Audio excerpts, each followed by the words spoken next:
kami membuatkan dengan tema batik motif Taman Telaga Ternate Ratu Raja Fatimah dan itu original. Kemudian saya membuat salinannya, satu tema Taman Telaga Ternate tapi saya membuat 10 variasi yang berbeda. Dan pada waktu itu saya berikan untuk memilih kepada Sultan Sepuh.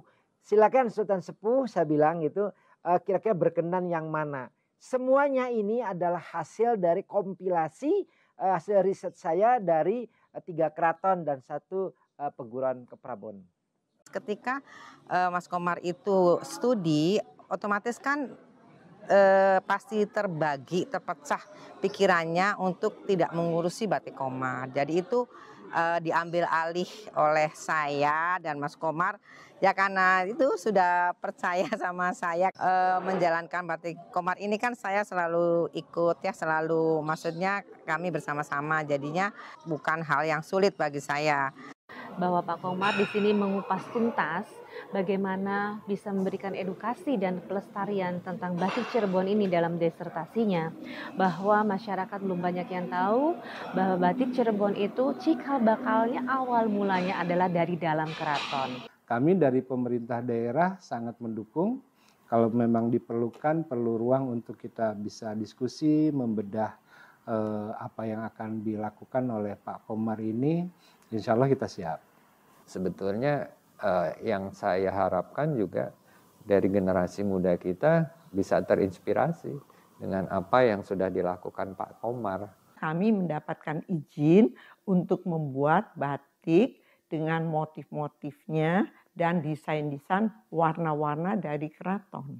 Orang tua saya mendapatkan izin dari tahun 1934.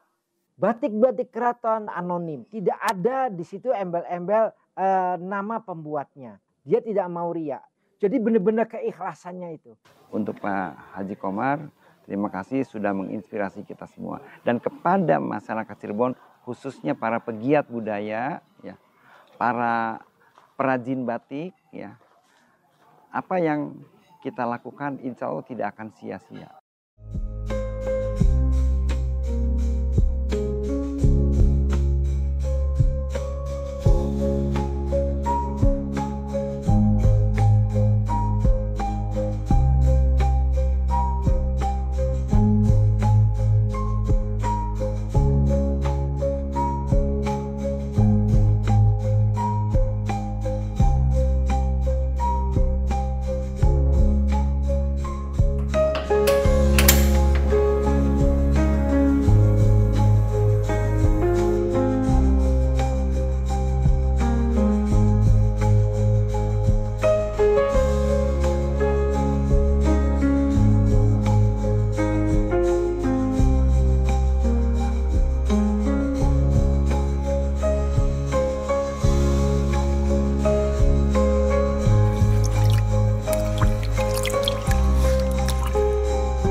Pengertian batik secara proses adalah sebuah kegiatan dalam membuat motif ya pada media kain ataupun media lainnya dengan menggunakan lilin panas sebagai perintang warna.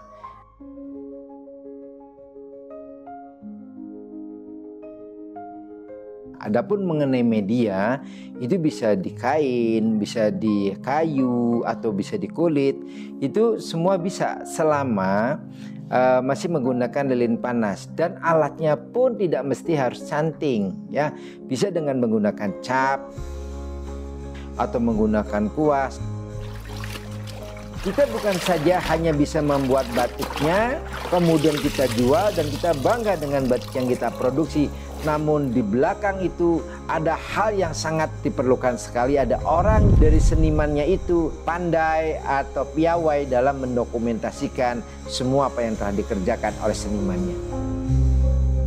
Dokumentasi merupakan sesuatu yang sangat-sangat diperlukan.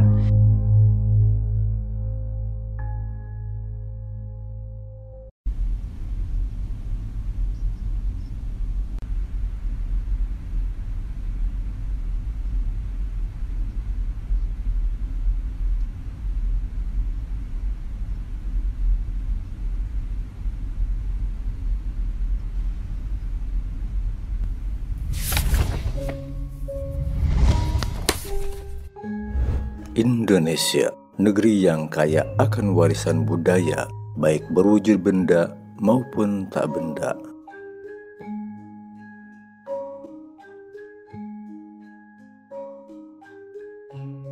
Cirebon, dengan sejarah panjangnya, melahirkan berbagai warisan.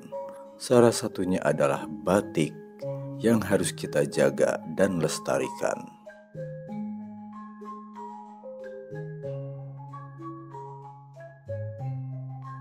Seperti halnya dengan Yogyakarta dan Solo, Cirebon juga mempunyai keraton, di mana tradisi membatik berkembang di lingkungan dalam keraton sejak ratusan tahun yang lalu. Dari setiap ragam hias dan motif, memiliki makna dan filosofi yang disampaikan melalui goresan keindahan serta sentuhan batin sang seniman batik sebagai bentuk puji syukur atas anugerah sang pencipta atau pesan kebajikan terhadap sesama yang dituangkan melalui sebuah karya. Batik Cirebon seiring waktu berjalan melahirkan karakter lain selain batik keraton, yakni karakter batik pesisiran dan batik peranakan. Dalam perkembangannya, Keraton Cirebon dengan produk batik keratonnya terbagi dalam 3 keraton dan 1 peguron, antara lain 1. Keraton Kesepuhan kuat di ragam hias Singa Barong. 2. Keraton Kanoman pada ragam hias Paksi Nagaliman. 3. Keraton Kacirebonan pada ragam hias Bintulu. 4. Peguron Keprabonan pada ragam hias dalung dan motif tanpa gambar hewan. Adapun batik-batik lama yang dimiliki oleh seluruh keraton Cirebon yang ada kurang dikenal dan dipahami masyarakat, kondisinya tidak bisa dikenali secara baik karena umumnya dan fisiknya sudah tua, rapuh menuju kondisi rusak. Dengan demikian, guna menjaga kelestarian batik-batik lama tersebut diperlukan penelitian untuk bisa dikumpulkan dan dibuat reproduksinya agar dapat menjadi edu heritage batik. Dr. Haji Komarudin Kudia, seorang putra daerah Cirebon, dalam disertasi program Dr. ITB tahun 2016 melakukan penelitian untuk menggali, menemukan, dan memformulasikan khususnya unsur teraga, ragam hias termasuk di dalamnya corak, bahan, dan warna. Penelitiannya menggunakan metode etnografi dan eksperimen visual terhadap ragam hias batik yang berasal dari Keraton Kasepuhan, Kanoman, Kacirebonan, dan Keprabonan yang berlandaskan pada kesejarahan mulai dari pengaruh budaya Hindu, Islam, Cina, dan Eropa. Assalamualaikum warahmatullahi wabarakatuh. Perkenalkan, nama saya Komarudin Kudia. Saya lahir dibesarkan di Desa Trusmi. Tepatnya Desa Trusmi itu adalah desa yang melahirkan batik-batik keraton, ya. Satu di antaranya adalah batik-batik yang tradisi keraton itu sangat banyak sekali diproduksi oleh masyarakat Desa Trusmi. Kemudian saya adalah terlahir dari keluarga pembatik. Jadi kalau boleh dikatakan saya adalah generasi kelima dari leluhur saya yang mengerjakan batik-batik Cirebonan gitu ya, termasuk batik keratonan juga. Nah, kemudian saya tahun 98 memulai usaha batik ini di Bandung. Karena Bandung tentunya ada yang melatar belakangi belajar menimba ilmu. Tahun 97 akhir saya mengikuti Lomba Cipta Selendang Batik Internasional di Jogja. Kemudian alhamdulillah saya mendapatkan juara pertama. Jadi beranjak dari hasil lomba itu saya banyak mendapatkan dukungan dari orang-orang yang sekitarnya Komar untuk melanjutkan ya apa yang telah dicapai melalui hasil lomba itu. Dan alhamdulillah terus melakukan inovasi khususnya di bidang batik ini karena saya di Bandung. Dan kemudian akhirnya saya juga bisa menyelesaikan studi di Fakultas Seni Rupa Desain ITB ya, dan disitulah sejak mengambil program Magister Desain hampir dosen-dosen itu memberikan kesempatan saya dan mereka seperti brainwash ya. Jadi cuci otak saya agar mengerjakan batik itu tidak seperti yang pada umumnya. Jadi setelah kami tinggal di Bandung, kami sering melakukan inovasi-inovasi batik. Nah, sampai sekarang kami berdomisili di Bandung, di daerah Cigadung, mengembangkan batik. Di sini juga ada kawasan batik, kami bangun bersama dan akhirnya dijadikan sebagai tujuan wisata batik Kota Bandung.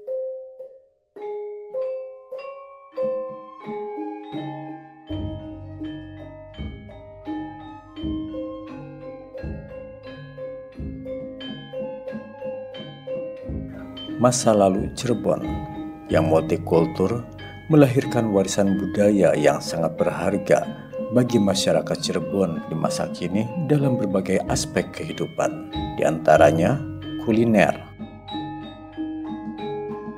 arsitektur, seni ukir, seni tari, seni batik, dan sebagainya.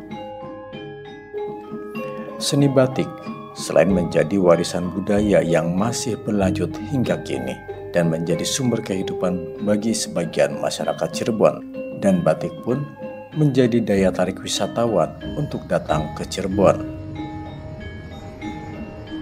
Awalnya seni membatik ini berasal dari lingkungan keraton. Hal ini diungkapkan oleh budayawan Cirebon, Dr. Andes Raden Haidir Susilaningrat, yang juga merupakan kerabat dari Keraton Kasepuhan dan pendiri komunitas Kendi Pertula. Menurutnya, motif batik banyak yang terinspirasi dari berbagai hal yang ada di keraton.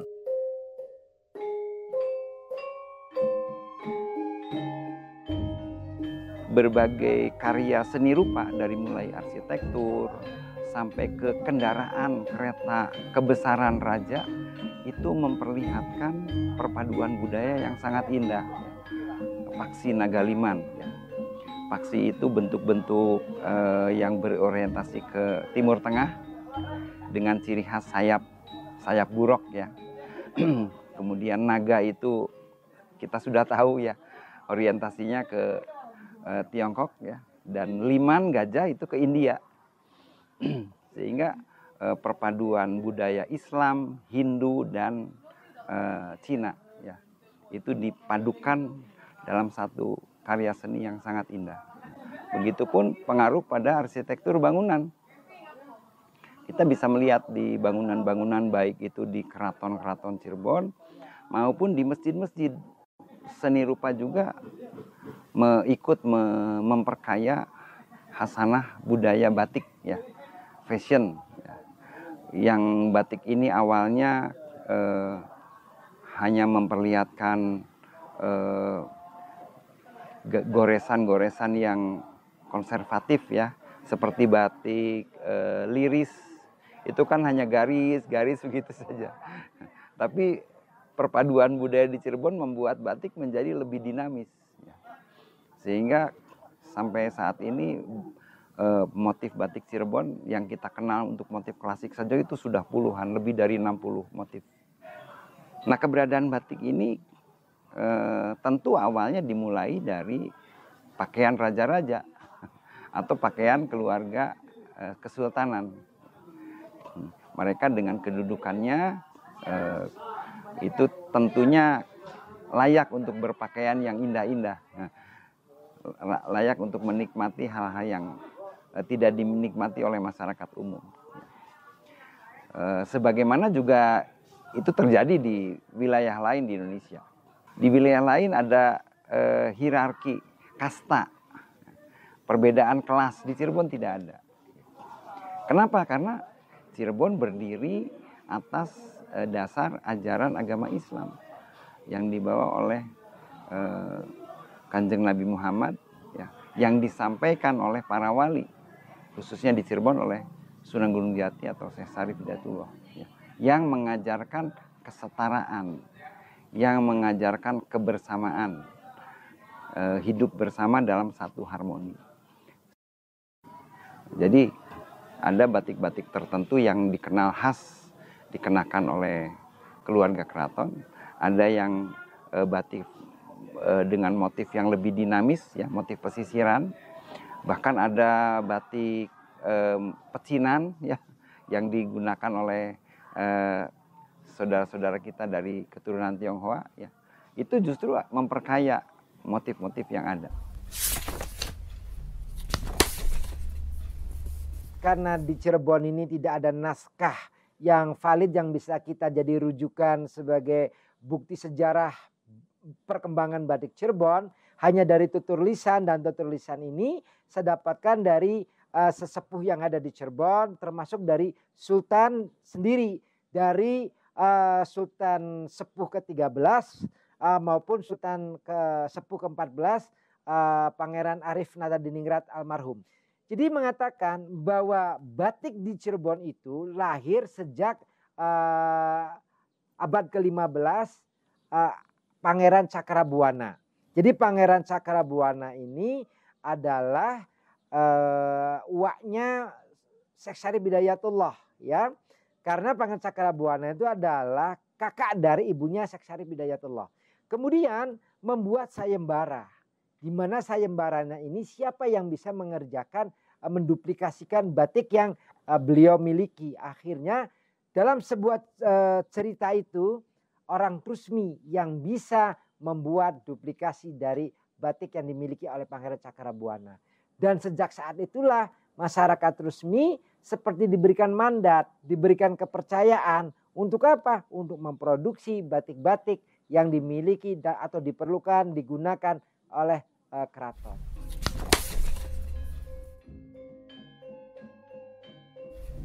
Saya tadi mengatakan bahwa saya adalah generasi kelima dari keluarga saya yang mengerjakan mentradisikan batik-batik Keraton Cirebon. Ya, jadi saya memiliki ibu, memiliki nenek, memiliki uyut, ya buyut. Saya masih ketemu dengan buyut saya pada waktu beliau meninggal, itu usianya 102 tahun. Dan kain dari buyut saya itu katanya ketika menikah dibuatkan oleh orang tuanya lagi. Jadi artinya itu di atas buyut saya, ya orang tuanya buyut. Kainnya bentuknya itu atau motifnya babon angrem, dan itu alhamdulillah jatuhnya ke saya. Jadi saya meyakini bahwa garis keturunan saya itu masih jelas membuat batik. Saksinya adalah dari buyut, buyutnya punya ibu, dan kata buyutnya sendiri itu neneknya dari buyut itu juga sebagai pembatik. Orang tua saya almarhum Haji Kudia. Haji Kudia punya 8 anak, ya. 8 anak itu 7 membuat batik sampai mempunyai usaha batik. Hanya 1 yang tidak berkiprah di dunia batik. Jadi saya anak pertama, Komar, ya ada punya Komar batik. Kemudian ada juga Lisa batik, ada Dava batik. Kemudian juga ada satu lagi Zafira batik. Nah, seperti dari kakek saya yang lain, satu di antaranya adalah Bapak Haji Edi Baredi almarhum. Kemudian nanti ada Haji Rusima atau adiknya dari ayah saya, itu melahirkan beberapa anaknya, ya sama anaknya kurang lebih kalau nggak salah 8, itu hampir semuanya punya usaha batik. Seperti yang paling besar itu ada batik BT. Nah, itu juga itu adalah adik sepupu saya. Batik Hafian, batik Salma, ya, dan batik-batik yang lainnya itu adalah apa? Adik-adik sepupu saya semuanya.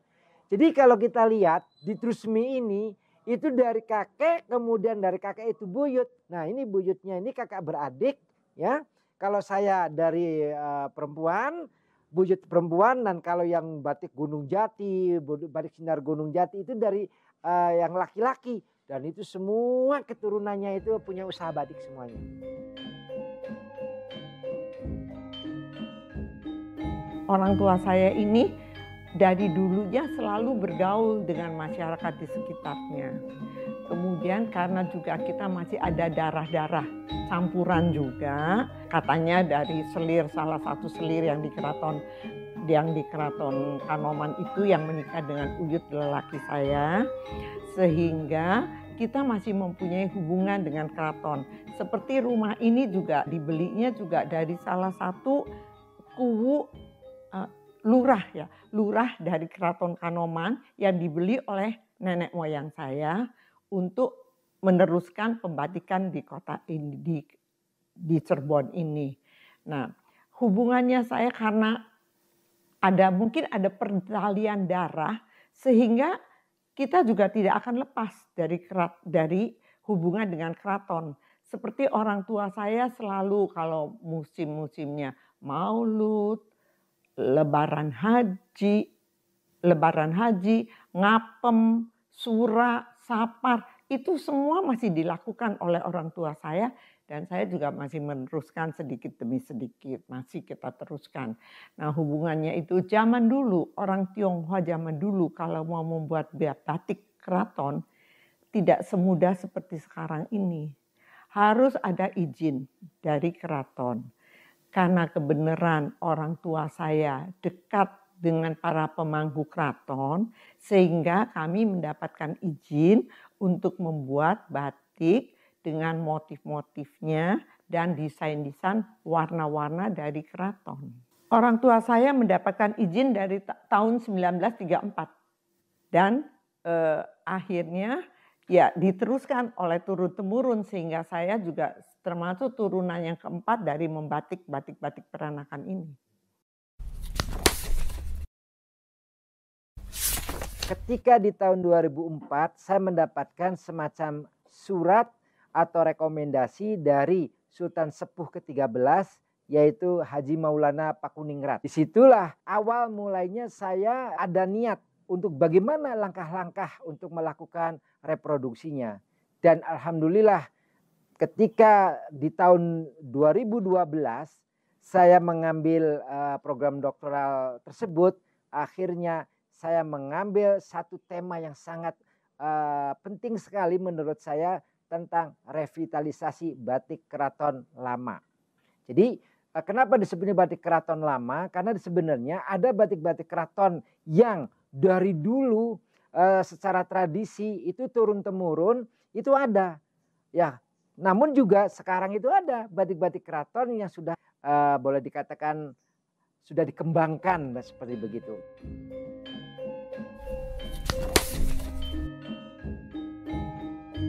Jadi kurang lebih untuk melakukan riset itu sampai akhirnya kami melakukan reproduksi 75 potong kain, itu perjalanannya kurang lebih 3 tahun.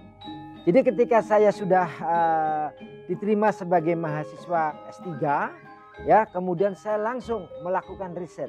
Dan risetnya itu terus menerus, tidak ada istilah berhenti karena saya adalah orang resmi sendiri. Jadi saya ketika harus melakukan riset saya bisa tinggal berlama-lama, sekaligus juga melakukan membuat gambarnya, gambar ulang maksudnya ya, dan sampai ke level inovasinya gitu.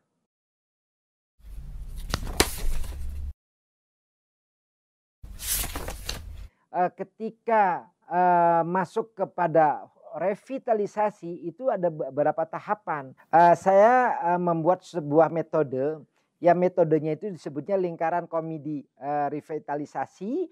Jadi ada beberapa tahapan, ada 2 kelompok besar. Yang pertama, kelompok pertama itu saya mengawalinya dengan pencarian. Setelah melakukan pencarian, maka kita melakukan penggalian, ya. Kemudian kita melakukan rekonstruksi, ya dari motif-motif yang kita temukan hasil dari penggalian itu kita rekonstruksi. Kemudian setelah itu kita lakukan juga inovasi, ya karena ada beberapa hal yang harus disempurnakan, diinovasikan, ya tapi tidak meninggalkan dari yang aslinya. Kemudian yang terakhir adalah reproduksi. Itu adalah tahapan ya di pertama. Masih dalam satu metode revitalisasi, langkah berikutnya adalah kita memberikan peran baru. Dari motif-motif yang kita reproduksi itu apa kira-kira langkah berikutnya akan dijadikan apa? Setelah peran baru kita tambahkan dengan pemaknaan baru. Ya, setelah ada pemaknaan baru, selanjutnya adalah kita harus melakukan pembelajaran. Pembelajaran. Jadi apa yang telah kita lakukan tadi dari tahapan kita memberikan peran, kemudian juga pemaknaan, kemudian di pembelajaran itu perlu agar mereka itu bisa tahu apa yang telah dilakukan. Berikutnya adalah tahapan pelestarian. Jadi batik-batik yang lama tadi yang telah kita rekonstruksi, kita kemudian direproduksi, ya kita langkah selanjutnya adalah bagaimana agar batik ini sampai kepada masyarakat. Nah tentunya tidak boleh lupa setelah itu semuanya kita lakukan, lakukanlah dokumentasi. Jadi salah satu contoh bentuk dokumentasi yang saya buat ini seperti ini. Ya, ini adalah sebuah dokumentasi yang sangat lengkap sekali ya tentang batik Keraton Cirebon. Kemudian pada waktu saya melakukan disertasi itu double jadinya. Satu buku disertasi, yang satu lagi adalah buku eksperimentasinya. Jadi setelah kami melakukan tadi ada tahapan dalam revitalisasi inovasi, maka batik-batik lama pun kami mencoba membuat inovasi-inovasi terbarunya. Dan sangat berhasil sekali pada waktu itu, karena ketika melakukan inovasi pun kami melakukan FGD. Ya, jadi FGD kami mengundang dari Keraton Kasepuhan, Kanoman, Kacirbonan, dan juga dari Keprabon, ya, Peguron Keprabonan. Kita kumpul bersama, kemudian kami membuat sebuah inovasi batik keraton baru. Jadi bukan berarti kalau kita sudah melakukan revitalisasi, kemudian kita terfokus saja pada batik-batik yang lamanya. Nah, inovasinya itu akhirnya menghasilkan sebuah batik namanya Taman Telaga Trate. Ketika saya mengambil tema Taman Telaga Trate, tentunya ada latar belakangnya. Nah, latar belakangnya itu diambil dari kitab Babon Petarekan di Peguran Keprabonan, karya Pangeran Muhammad Arifuddin Kusuma Bratawijaya, bahwa disebutkan bentuk dari trate, atau ada juga yang mengatakan bunga melati, itu merupakan lapisan-lapisan dari ilustrasi dari hati manusia. Di dalam motif Taman Telaga Trate pun saya menggunakan salah satu motif gedong samar. Ya, apa sebenarnya gedong samar itu? Gedong samar sering dikatakan bahwa itu adalah kanzun mahfian. Ya, nah kanzun mahfian itu juga digunakan sebenarnya bukan hanya di batik, tapi digunakan juga di lukisan kaca, di ukir kayu. Nah, di mana sebenarnya kanzun mahfian itu atau gedong samar itu adanya di Taman Sunyaragi. Ya, jadi Cirebon itu memiliki Taman Sunyaragi, disebutnya itu adalah Siti Inggil Sunyaragi. Nah, fungsi dari gedong samar pada waktu itu untuk digunakan sebagai tempat bersemedi. Jadi seorang sultan atau siapapun ketika melakukan spiritualitas, ya, kita transenden kepada Allah gitu. Nah, dia menempati satu tempat namanya kanzun mahfian. Jadi posisinya itu di bawahnya itu batu cadas. Batu cadas kemudian di atasnya itu dibuatlah sebuah seperti bentuk ruangan terbuat dari kayu dan tempat bermeditasi. Ini adalah batik Taman Trate, ya. Bentuknya seperti ini. Kemudian ini tidak lengkap karena tidak ada unsur dari ketiga keraton dan satu keprabon, ya. Jadi ini kita bisa lihat. Kemudian akhirnya saya kembangkan menjadi seperti ini. Dan ini sudah sangat lengkap sekali, di mana ada motif megamendungnya di atas. Pasti megamendung harus di posisinya di atas, dan di bawah tidak ada lagi unsur megamendung. Kemudian ini adalah trate. Ya, trate yang sudah saya jelaskan tadi, ada bunga tratenya, ada daun tratenya. Kemudian ini juga, ini bunga trate, ya. Ini bunga trate yang tidak ada akar ke bawahnya. Itu ada di tempat sholat, ya, di Masjid Agung Sang Cipta Rasa.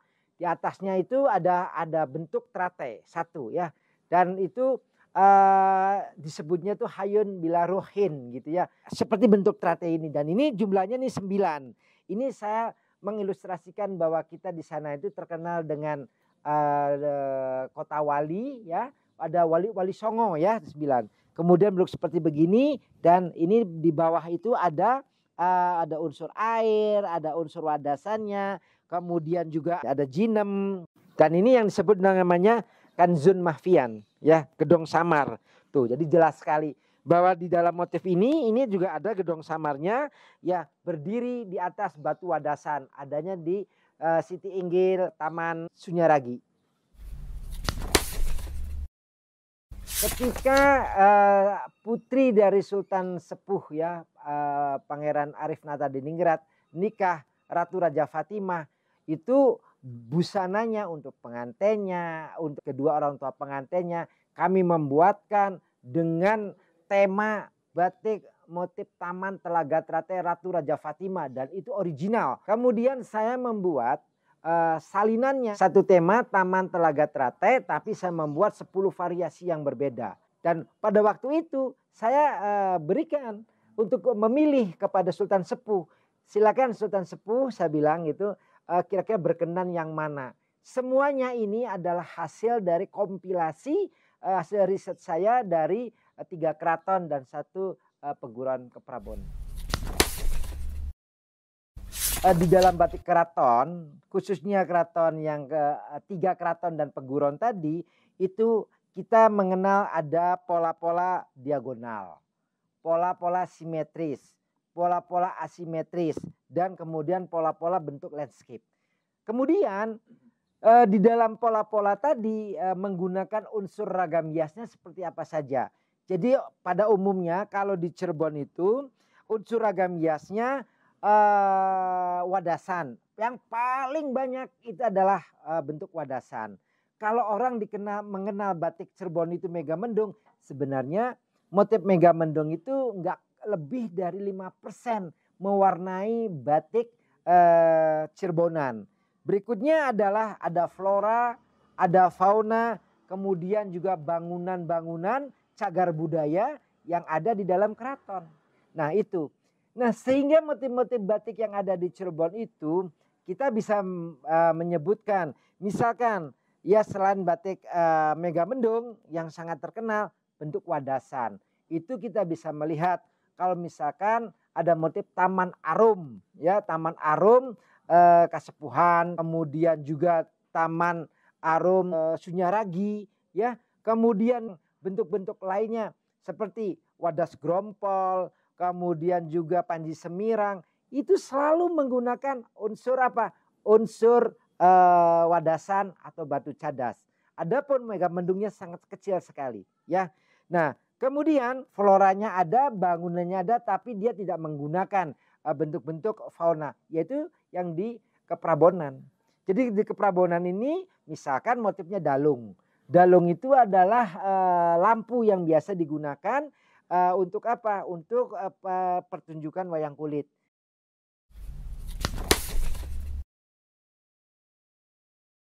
Batik keraton pada umumnya itu lahir, ya ini yang banyak orang tidak tahu, itu dari santri pengikut ajaran Thorikot Syatariah. Nah, di mana batik-batik itu selalu dikaitkan dengan keagungan Allah, ya. Kemudian dikaitkan dengan bagaimana maksudnya mengenal Allah ya sampai ke derajat ma'rifatullah. Itu dikiaskan dalam bentuk-bentuk kain-kain yang mereka buat. Maka batik-batik keraton satupun anonim, tidak ada di situ embel-embel nama pembuatnya. Nah, maksudnya adalah apa? Dia tidak mau riya, tidak mau bahwa hasil karyanya itu akan menjadi catatan bagi orang lain. Jadi benar-benar keikhlasannya itu. Ya, kemudian motif-motifnya itu juga itu motif-motif yang ada kaitannya dengan hadis qudsi. Ada hadis qudsi yang bunyinya itu al-muhafatu ala qadimis soleh wal ahdu bijadidil aslah. Yang artinya adalah melestarikan nilai-nilai lama yang masih memiliki manfaat, memiliki kebaikan. Kemudian kita bisa boleh mengembangkannya menjadi sebuah nilai-nilai baru yang lebih baik. Saya akan bercerita tentang siapa orang-orang yang mendukung ya, yang menjadikan kesuksesan saya ketika mengambil program doktoral ini. Yang pertama adalah tentunya adalah istri saya. Ya, Ibu Yayan Komar atau Ibu Nuryanti Widya ini mendukung sepenuhnya ketika saya mengambil program pendidikan S3. Jadi bukan hanya dukungan moral, tapi karena istri saya juga menggantikan saya ketika saya harus meninggalkan, harus belajar, dia juga membantu di produksinya. Jadi kami, saya dan Mas Komar itu bahu-membahu untuk mendirikan Batik Koma, dan akhirnya Mas Komar mengambil gelar doktornya di ITB itu membuat saya sudah siap ya, istilahnya siap untuk membantu secara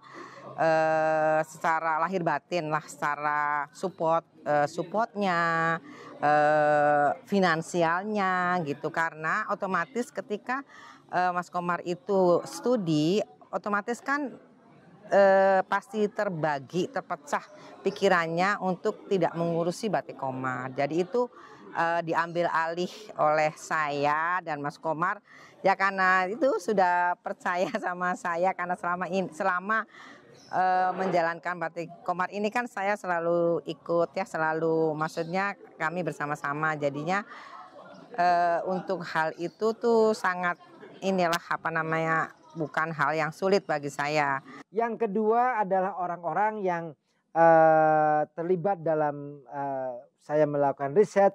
Tadi sudah saya sebutkan, ada Kang Opan, ya, kemudian dari keluarga Sultan sendiri, kemudian para sesepuh-sesepuh yang kita kelompokkan menjadi budayawan, atau dari keluarga keraton. Juga tentunya tidak ketinggalan adalah Profesor Setiawan Sabana almarhum dan Dr. Agus Sahari. Beliau dua orang ini yang mendukung, membimbing saya sampai akhirnya menyelesaikan pembuatan disertasi dan karya-karya saya yang bisa disebut fenomenal. Bersyukur juga bahwa saya itu terlibat dalam pembuatan batik, revitalisasi batik keraton ini, karena saya jadi ikut jalan-jalan di keraton ya, di dalam keraton, di Sunan Gunung Jati. Kebetulan Allah lancarkan juga dengan adanya pernikahan putrinya Sultan Sepuh, sehingga Mas Komar bisa total ya menciptakan dan memproduksi itu maksimal. Jadi ketika putrinya menikah, dosen pembimbingnya juga diajak untuk hadir. Perhelatan keraton ya, itu kan jarang sekali terjadi, dan itu buat saya adalah kebanggaan tersendiri bisa terlibat di dalamnya kayak gitu. Kami juga mengikuti proses bagaimana Pak Komar mendapatkan gelar doktornya dari pelaku usaha pembatik, pengusaha batik, kemudian akademisi yang terus belajar. Saya turut bangga dengan Pak Komar karena sampaikan dengan disertasinya juga untuk diabadikan kampung halamannya, yaitu batik Cirebon. Dan batik Cirebon ini tidak banyak yang tahu bahwa Pak Komar di sini mengupas tuntas bagaimana bisa memberikan edukasi dan pelestarian tentang batik Cirebon ini dalam disertasinya, bahwa masyarakat belum banyak yang tahu bahwa batik Cirebon itu cikal bakalnya awal mulanya adalah dari dalam keraton. Dan bagaimana, seperti apa motif-motif dalam keraton itu, dan apa kegunaannya, dipakai pada saat apa, proses upacara dan sebagainya. Itu semuanya diangkat dalam disertasinya Pak Komar, sehingga masyarakat sudah banyak yang tahu sekarang bahwa batik Cirebon awal mulanya itu datang dari dalam keraton. Dan sekarang motif-motif tersebut sudah banyak diproduksi, batik-batik kuno tersebut sudah direpro, tetapi tetap dengan menggunakan teknik batik, yaitu yang menggunakan lilin atau malam panas sebagai alat perintang warna, baik batik cap, batik tulis, atau kombinasi cap dan tulis. Tetapi sekarang semakin banyak masyarakat yang sudah tahu dan mengerti seperti apakah motif-motif batik dalam keraton Cirebon tersebut. Sekarang masyarakat di luar tembok keraton pun yang membuat batik-batik tersebut yang dulunya hanya dipakai dalam keraton, tetapi sekarang masyarakat di luar keraton tersebut yang membuat atau memproduksi batik-batik tersebut juga sudah bisa menjual dan dipakai oleh masyarakat umum dan dikoleksi oleh para kolektor-kolektor, para pecinta wastra Nusantara.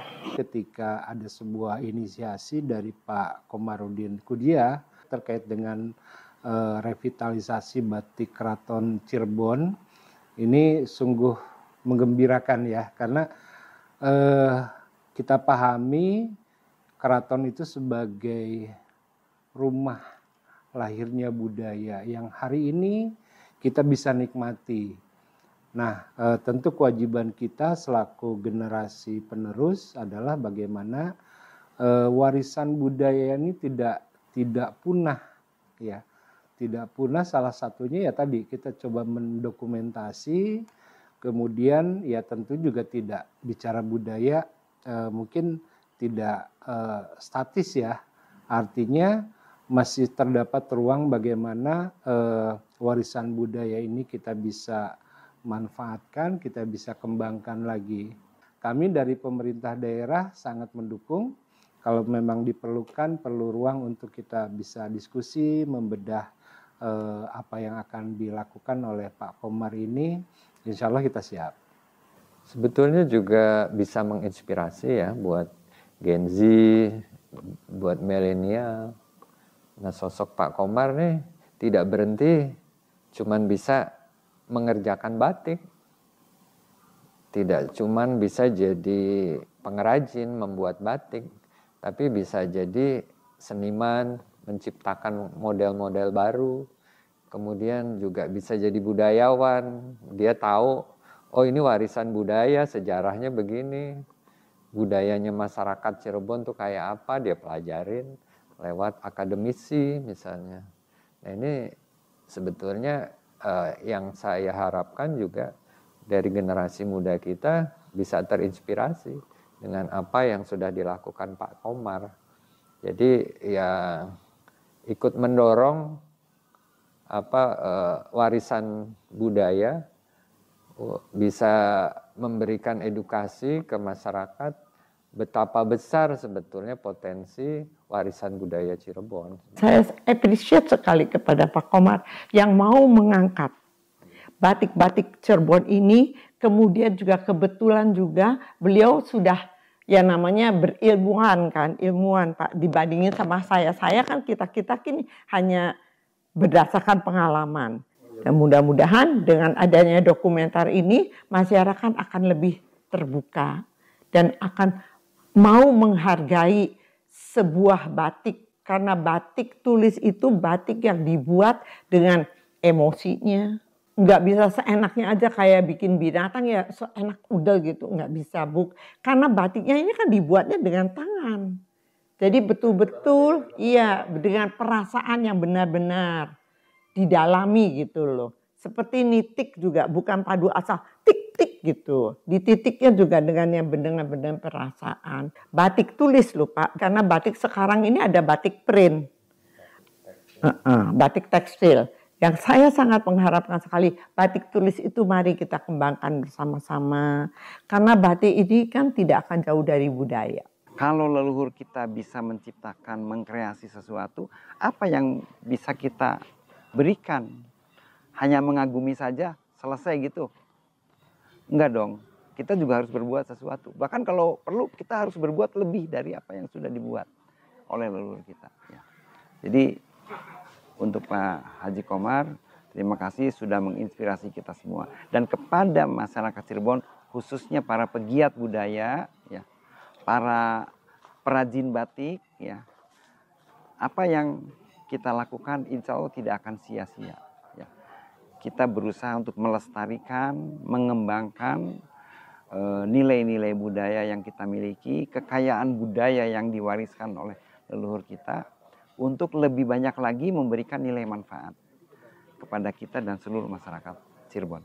Jadi harapan dari film dokumentasi ini yang berkaitan dengan revitalisasi tentunya tidak lepas dari apa yang tadi disampaikan. Ya, ada 10 tahapan revitalisasi. Ya, nah bukti bahwa dari revitalisasi ada dokumentasi, ada pembelajaran. Nah ini semua saya membuat sebuah dokumentasi yang sangat lengkap sekali. Ya, semua karya-karya 75 ragam jas itu terhimpun, ya. Saya terdokumentasikan dengan jelas menggunakan kertas kalkir dan ini gambarnya otentik sekali. Itu. Jadi harapan ke depan selain kita memiliki dokumentasi, kemudian juga bentuk kain-kainnya juga yang telah direproduksi dan segala macam, harapannya adalah agar masyarakat Cirebon khususnya itu generasi muda itu mengenal lebih dekat. Ya, sebenarnya kekayaan dari leluhur, warisan budaya dari leluhurnya khususnya dari Cirebon ini sangat kaya sekali, dan kita tidak akan pernah merasa kalah atau tidak akan merasa tertinggal dengan warisan yang ada. Hanya sayangnya masih banyak yang tidak mengenal apa itu batik, apa itu batik keraton. Nah, dari kesempatan ini, dari video yang akan kita tayangkan ini, maka setidaknya masyarakat itu mengenal bahwa kekayaan yang sangat luar biasa dimiliki oleh sesepuh Cirebon, kemudian juga cukup dikenal, memiliki karakteristik yang sangat berbeda dengan tempat lain, dan ini menjadi kekayaan yang bisa digulirkan ya menjadi sebuah kekuatan ekonomi juga. Jadi ekonominya juga dapat ya, ekonomi kerakyatan, karena yang namanya UKM itu sebenarnya kalau di dunia bisnis ini adalah sebagai kartu penyelamat ketika kita mengalami seperti dulu pernah terjadi krisis moneter, kemudian kemarin COVID ya. Ini kami semua masih bisa bertahan dan masih hidup.